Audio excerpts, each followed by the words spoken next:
Hello বন্ধুরা, সবাই কেমন আছো? চলে এলাম আরেকটা ব্লগ নিয়ে। আজকে হলো 8ই মার্চ, 10:30 বাজে।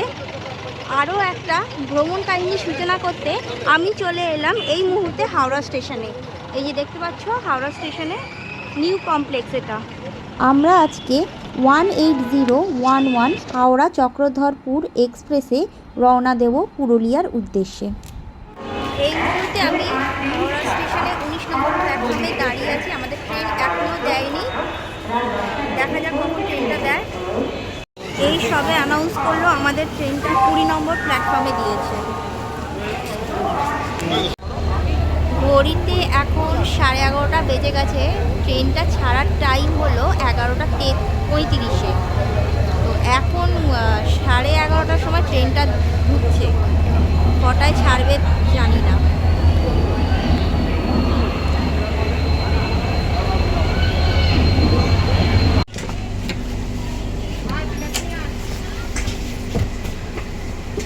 ফাইনালি ট্রেনে উঠে পড়েছি।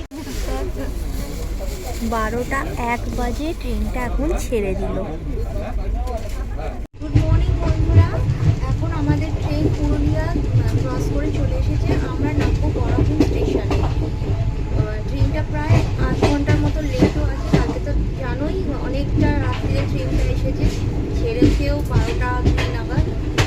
বসন্তে পলাশে ভরা পুরুলিয়া দেখতে আমরা এবারে যাচ্ছি অফবিট পুরুলিয়া। কোথায় কোথায় যাচ্ছি, কোথায় থাকছি সেটা জানতে চোখ রাখো আমার এই ভিডিওটাতে। জাস্ট ট্রেন থেকে নামলাম, এখন আমি দাঁড়িয়ে আছি এই বরাবুন স্টেশনে। আমাদের হোমস্টে থেকে গাড়ি পাঠিয়ে দেবে, আমরা গাড়ি করে হোমস্টেতে যাব। আমাদের রিসর্ট থেকে গাড়ি পাঠিয়ে দিয়েছে, এখন তাতে চেপে আমরা যাচ্ছি আমাদের রিসর্টে। এই যে রিসর্টটা সেটা হলো সনকুপি ফরেস্টের মধ্যে অবস্থিত। আর বরাবুন স্টেশন থেকে সনকুপি ফরেস্ট যেতে সময় লাগবে প্রায় 8 ঘন্টার মতো। দূরত্ব প্রায় 18 কিলোমিটারের মতো। আমরা এখন সনকুপি ফরেস্টের ভিতর প্রবেশ করে ফেলেছি। এই যে দূরের যে ব্যানারগুলো দেখতে পাচ্ছ, এখানে প্রচুর রিসর্ট আছে। এই জায়গাটা একেবারে অফবিট। বেশিরভাগ মানুষই পুরুলিয়া বেড়াতে আসলে অযোধ্যা পাহাড়ে হিল টপে ওখানে থাকে, কিন্তু আমরা এবারে সেখানে থাকছি না। আমরা একদম অফবিট একটা লোকেশানে গিয়ে পড়েছি। যেতে যেতেই শুনতে পেলাম সামনেই মাথাবুরু পাহাড়, আর সেখানে নাকি হাতি বেরিয়েছে। তাই জন্য এখানে মাইকিং করে বলে গেল সেখানে যেন কেউ না যায়। এখন আমরা রিসর্টে এসে পৌঁছে গেছি। রিসর্টটার নাম হলো স্বপ্ননীল পাহাড়ি রিসর্ট। এইটা হলো এন্ট্রি, এখান দিয়ে ঢুকেছি। চারদিকটা কি সুন্দর পলাশ ফুল ফুটে আছে, ভর্তি পলাশ গাছ। আর এইটা হলো আমাদের রিসর্ট। এখানে খাওয়ার ব্যবস্থা আছে, বারবিকিউ হয়। এখনো আমাদের রুমটা দেয়নি, একটু পরে রুমে ঢুকবো। চলো তোমাদের একটু রুম ট্যুর দিয়ে দিই। এটা আমাদের রিসর্টে, এটা একটা রুম, এটাও একটা রুম। এই যে দুটো বিছানা আছে, পাখা, একটা আয়নাও আছে।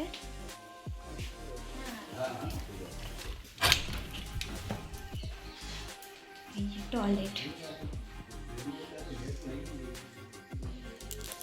আর এখান থেকে বাইরের ভিউটাও খুব সুন্দর।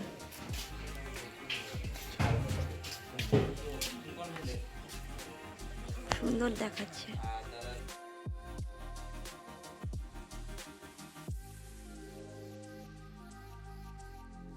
ব্রেকফাস্ট করে নেওয়ার পর এখন আমরা বেরিয়ে পড়লাম সাইট সিন করতে। গাড়ি আমাদের রিসর্টে আগে থাকতেই বলা ছিল, ওরাই নাম্বার দিয়েছিল, আমরা কন্ট্যাক্ট করে নিয়েছিলাম। রাস্তার দুধারে পলাশের সমারোহ দেখতে দেখতে আমরা ফাইনালি পৌঁছে গেলাম আমাদের প্রথম গন্তব্য লহরিয়া শিব মন্দিরের কাছে। এই যে মন্দিরটা আমরা যাচ্ছি, এই মন্দিরটা একেবারে অযোধ্যা হিলটপের নিচে অবস্থিত। দেখো চারদিকটা পুরো পাহাড়ে ঘেরা, প্রচুর দোকানপাটও আছে। আর এখানে একটা কথা বলে রাখি, এখানে কিন্তু শীতকালে পিকনিক করতেও তোমরা আসতে পারো। এখানে পিকনিকের সুব্যবস্থাও আছে। এই মন্দির চত্বরের ভেতরে যে গাছগুলো দেখতে পাচ্ছ, সারা বছর বিভিন্ন প্রজাতির পাখি এসে ভিড় করে, দেখতে খুব সুন্দর লাগে। আর মন্দিরের পাশেই রয়েছে একটা ছোট লেক। কথা বলতে বলতে একদম মন্দিরের সামনে এসে উপস্থিত হয়েছি। চলো এবারে মন্দিরের ভেতরে ঢোকা যাক। এইটা হলো মন্দিরের গেট। ওই যে দূরে দেখতে পাচ্ছ ওটাই হলো মেন মন্দির। এটাও একটা রাধাকৃষ্ণের মন্দির।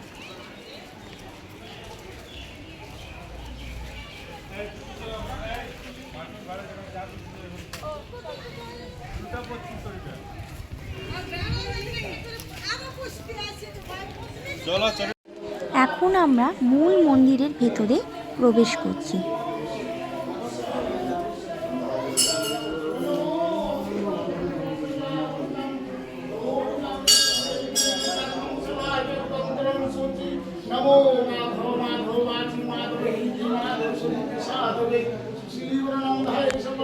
লহরিয়া বাবাধাম দেখার পর আমরা চললাম আমাদের দ্বিতীয় গন্তব্য লোয়ার ড্যাম দেখতে।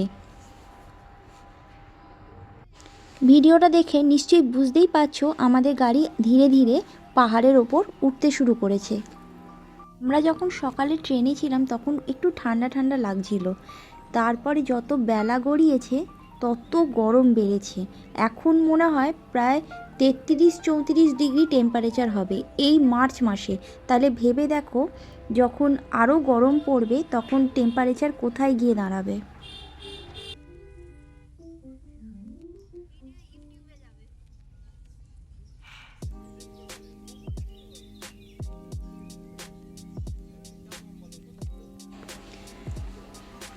এখন আমাদের গাড়ি সমতল ছেড়ে অনেকটা ওপরে উঠে গেছে। ওই ওপর থেকে নিচের পলাশ গাছগুলো দেখো কি সুন্দর দেখতে লাগছে, আর ভিউটা জাস্ট অসাধারণ। ওই যে দূরের একটা লেক দেখা যাচ্ছে, এই লেকটার কথাই তখন বলছিলাম, লহরিয়া বাবাধামের পাশে অবস্থিত।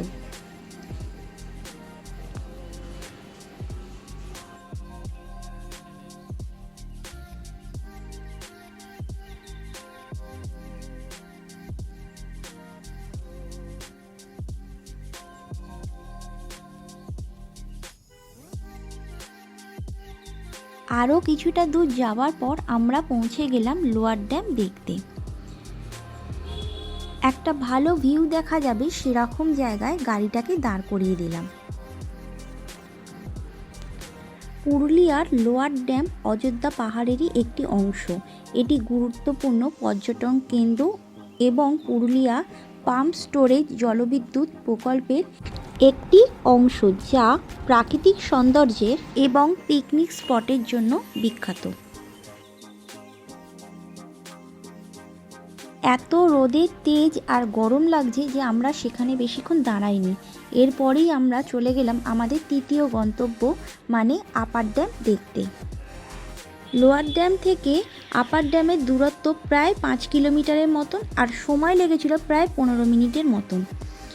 এই দেখো এসে পৌঁছে গেছি আমরা আপার ড্যামে। অযোধ্যা পাহাড়ের ওপর অবস্থিত upper dam Durga pump storage প্রকল্পের একটি অংশ। একদিকটা দেখো কেমন ঘন জঙ্গল, আর আরেক দিকটা জল ধরে রাখা আছে। এই ড্যামের প্রাকৃতিক সৌন্দর্য আপনাকে মনোমুগ্ধ করবেই করবে।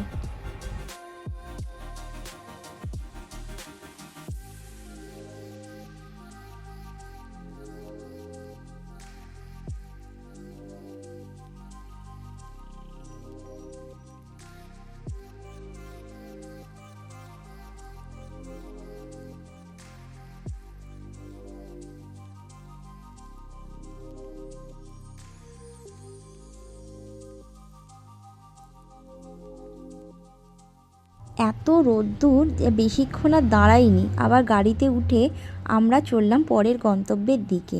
এখানে 2-3টে দোকান দেখতে পাচ্ছি। এই পুরুলিয়ায় যে মুখোশগুলো বিখ্যাত সেগুলোই এখানে তৈরি করে বিক্রি করছে।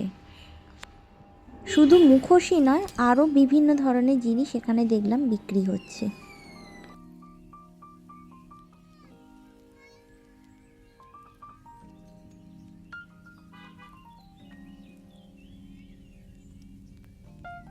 এই মুহূর্তে আমরা একদম অযোধ্যা হিলটপের ওপরে আছি।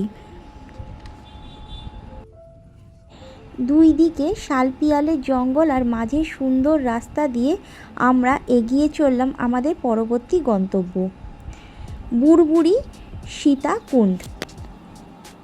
এখানে এসেই ফার্স্টেই 20 টাকা পার্কিং ফি দিতে হলো। এই সীতাকুণ্ডকে নিয়ে একটা পৌরাণিক গল্প আছে, চলো জেনে নিই সেই পৌরাণিক গল্প সম্পর্কে। রাম সীতা বনবাসের সময় অযোধ্যা পাহাড়ে এসেছিলেন।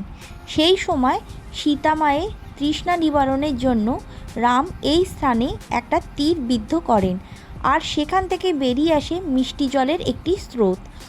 সেই কারণে এই পবিত্র স্থানটিকে সীতাকুণ্ড বলা হয়। তুন্দ সম্প্রদায়ের লোকেরা শিকারে যাওয়ার আগে এই স্থানে জল পান করে যেতেন, কারণ তারা এই স্থানটিকে খুব পবিত্র বলে মনে করেন। আসলে এটি একটি উষ্ণ প্রসবনও বটে।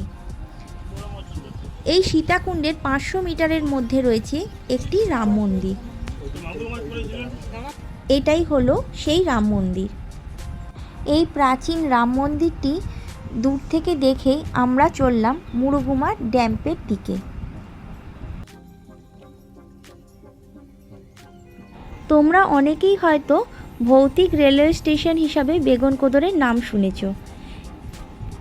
এই বেগুনকোদরের খুব কাছেই মুরুগুমা ড্যাম অবস্থিত।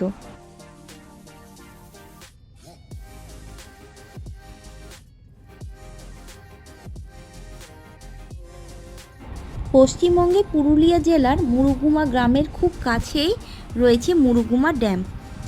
অযোধ্যা পাহাড়ের পাদদেশে কংসাবতী নদীর একটি উপনদীতে এই মুরুগুমা ড্যাম অবস্থিত। এর প্রাকৃতিক সৌন্দর্যের জন্য পর্যটকদের কাছে বরাবরই এই ড্যামটা খুবই জনপ্রিয়। এবার চলো এই মুরুগুমা ড্যাম তোমাদের ভালোভাবে ঘুরিয়ে দেখাই। এই জায়গাটা যেটা দেখতে পাচ্ছ, এই জায়গাটার নাম হলো সুইসাইড পয়েন্ট। কেন সুইসাইড পয়েন্ট নাম হয়েছে সেটা কিন্তু আমার জানা নেই। মুরুগুমা ড্যামটা কিন্তু অন্যান্য ড্যামের তুলনায় একটু আলাদা। ভালো করে দেখলে বুঝতে পারবে, একদিকে যেমন পাহাড় বন জঙ্গল আছে, আর তেমন আছে ছোট ছোট দ্বীপ। ওই যে দূরে দেখা যাচ্ছে, দেখো কি সুন্দর ছোট্ট ছোট দ্বীপগুলো। এই কারণের জন্যই হয়তো এই ড্যামটা অন্যান্য ড্যামের তুলনায় একটু বেশি জনপ্রিয়।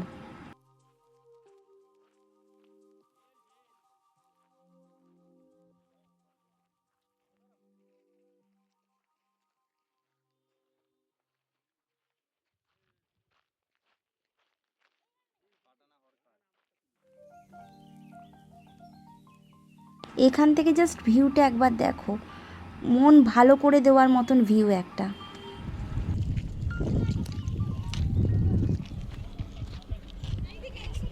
আমি এখন যে জায়গাটাতে দাঁড়িয়ে আছি, এখান থেকে কিন্তু একটা ভালো প্যানোরামিক ভিউ দেখা যাচ্ছে।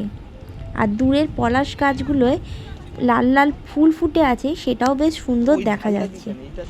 জলটা দেখতে পাচ্ছ কত স্বচ্ছ।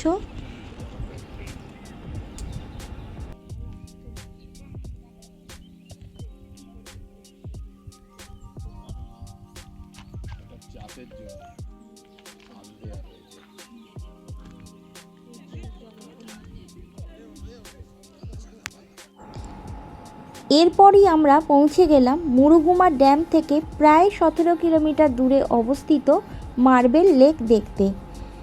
সময় লেগেছিল প্রায় 45 মিনিট মতন।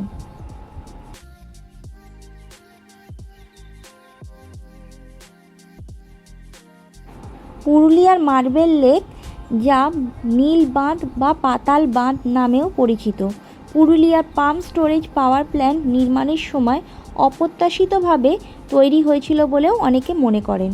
সম্ভবত শিলা বিস্ফোরণের সময় ভূগর্ভস্থ জল বেরিয়ে আসার কারণেই এই মার্বেল লেকের সৃষ্টি হয়েছে। ওপর থেকে নিচের মার্বেল লেকটাকে অসাধারণ দেখতে লাগছে। আর এই মার্বেল লেকের কিন্তু নিচে যাওয়ার রাস্তাও আছে। ওই দিকে যে রাস্তাটা আছে দেখতে পাচ্ছ, সেখান দিয়ে নিচে নামা যায়। এরপরেই আমরা চলে গেলাম বামনি ফলস দেখতে।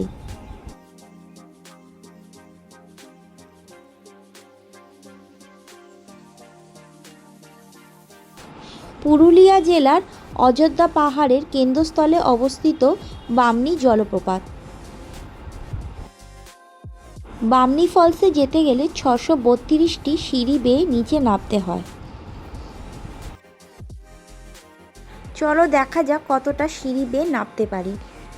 এখন অবধি যা দেখছি সিঁড়িগুলো বেশ ভালোই। অনেকের কাছেই শুনলাম নিচের দিকে প্রায় সিঁড়িগুলোর অবস্থা খুবই খারাপ, নামা যাচ্ছে না। তো দেখি কতটা নামতে পারি।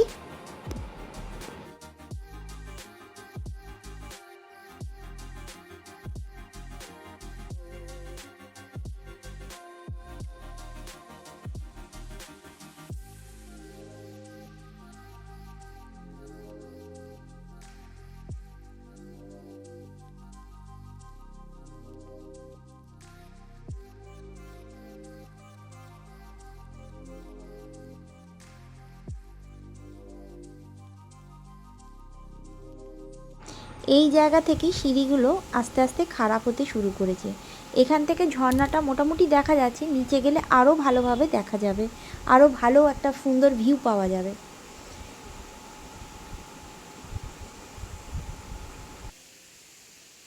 আরও কয়েকটা ধাপ নিচে নামবার পর দেখতে পেলাম সিঁড়িগুলোর অবস্থা আরও খারাপ হতে শুরু করেছে। এই যে জায়গাটা দেখতে পাচ্ছ, এখানে মিনিট 5 দাঁড়িয়ে একটু রেস্ট নিয়ে আবার নিচের দিকে নামা শুরু করলাম। ফাইনালি আমরা বামনি ফলসের একদম কাছাকাছি এসে উপস্থিত হয়েছি। এই সুন্দর ঝর্ণার জলে অনেককেই দেখলাম চান করতে, আর ভিউটা দেখো জাস্ট অসাধারণ। তোমাদের কেমন লাগলো কমেন্টে অবশ্যই জানিও। এবার চললাম আমাদের শেষ গন্তব্যের দিকে, তুর্গা ফলস আর তুর্গা ড্যাম দেখতে। সুন্দর সানসেট এনজয় করতে করতে আমরা চললাম তুর্গা ফলসের দিকে। এখানে এসে দেখতে পেলাম তুর্গা ফলসের নিচে নামার যে রাস্তাটা অত্যন্ত খারাপ, খুবই স্লিপারি, তাই নিচে নামার সাহস আমরা কেউ করিনি। ওপর থেকেই দেখা যাচ্ছিল, তারই আমি একটা ভিডিও ক্লিপ নিয়েছি। কেউ যদি জিজ্ঞাসা করে বামনি ফলস নাকি তুর্গা ফলস কোনটা বেশি সুন্দর, আমি অবশ্যই বলবো বামনি ফলস সব থেকে বেশি সুন্দর। এরপর আমরা সেখান থেকে চলে গেলাম তুর্গা ড্যাম দেখতে। এই যে দেখো, এটা হলো তুর্গা ড্যাম। সূর্যাস্তের সময় গিয়ে পৌঁছেছি, কি সুন্দর লাগছে। পুরুলিয়ায় যে কটা ড্যাম আছে সব কটা ড্যামই প্রাকৃতিক সৌন্দর্যে ভরপুর। তুর্গা ড্যাম দেখার পর আমরা আবার রিসর্টে ফিরে এলাম। এটা যেহেতু একটা ফরেস্ট এলাকার মধ্যে পড়ছে, তাই সন্ধে হয়ে গেলে বাইরে ঘোরাঘুরি করতে একদমই বারণ করে দেয়। তাই সব সময় চেষ্টা করবে সন্ধ্যের আগেই রিসর্টে ফিরে আসার। সকালবেলায় দিনের আলোয় রিসর্টটা একরকম দেখতে লাগছিল, আর এখন দেখো সন্ধে হয়ে এসেছে আর চারদিকে লাইটগুলো জ্বলে উঠেছে। কি সুন্দর একটা আলো আঁধারি মায়াবী পরিবেশ সৃষ্টি হয়েছে। ব্লগটা শেষ করবার আগে তোমাদের এই রিসর্ট সম্পর্কে কটা তথ্য দিয়ে দিই। এই রিসর্টে থাকা খাওয়ার প্যাকেজ সিস্টেম আছে। তুমি যদি শুধু থাকতে চাও সেটারও ব্যবস্থা আছে, আর থাকা খাওয়ার যদি প্যাকেজ নিতে চাও সেটারও ব্যবস্থা আছে। আমরা যেমন শুধুমাত্র থাকার প্যাকেজটাই নিয়েছিলাম, আর রাত্রিরের ডিনারটা ওদের আগে থাকতে আমি বলে দিয়েছিলাম, তাই ওরা ডিনারের ব্যবস্থা করে রেখেছিল। এখানে চিকেন বারবিকিউরও ব্যবস্থা আছে। যদি কেউ বারবিকিউ নিতে চায় তাহলে সকালবেলা আগে থাকতে বলে রেখে দিতে হবে, ওরা অ্যারেঞ্জ করে রেখে দেবে। আজকের ভিডিও আমি এখানেই শেষ করলাম। দেখা হচ্ছে খুব শিগগিরই পরবর্তী ব্লগে।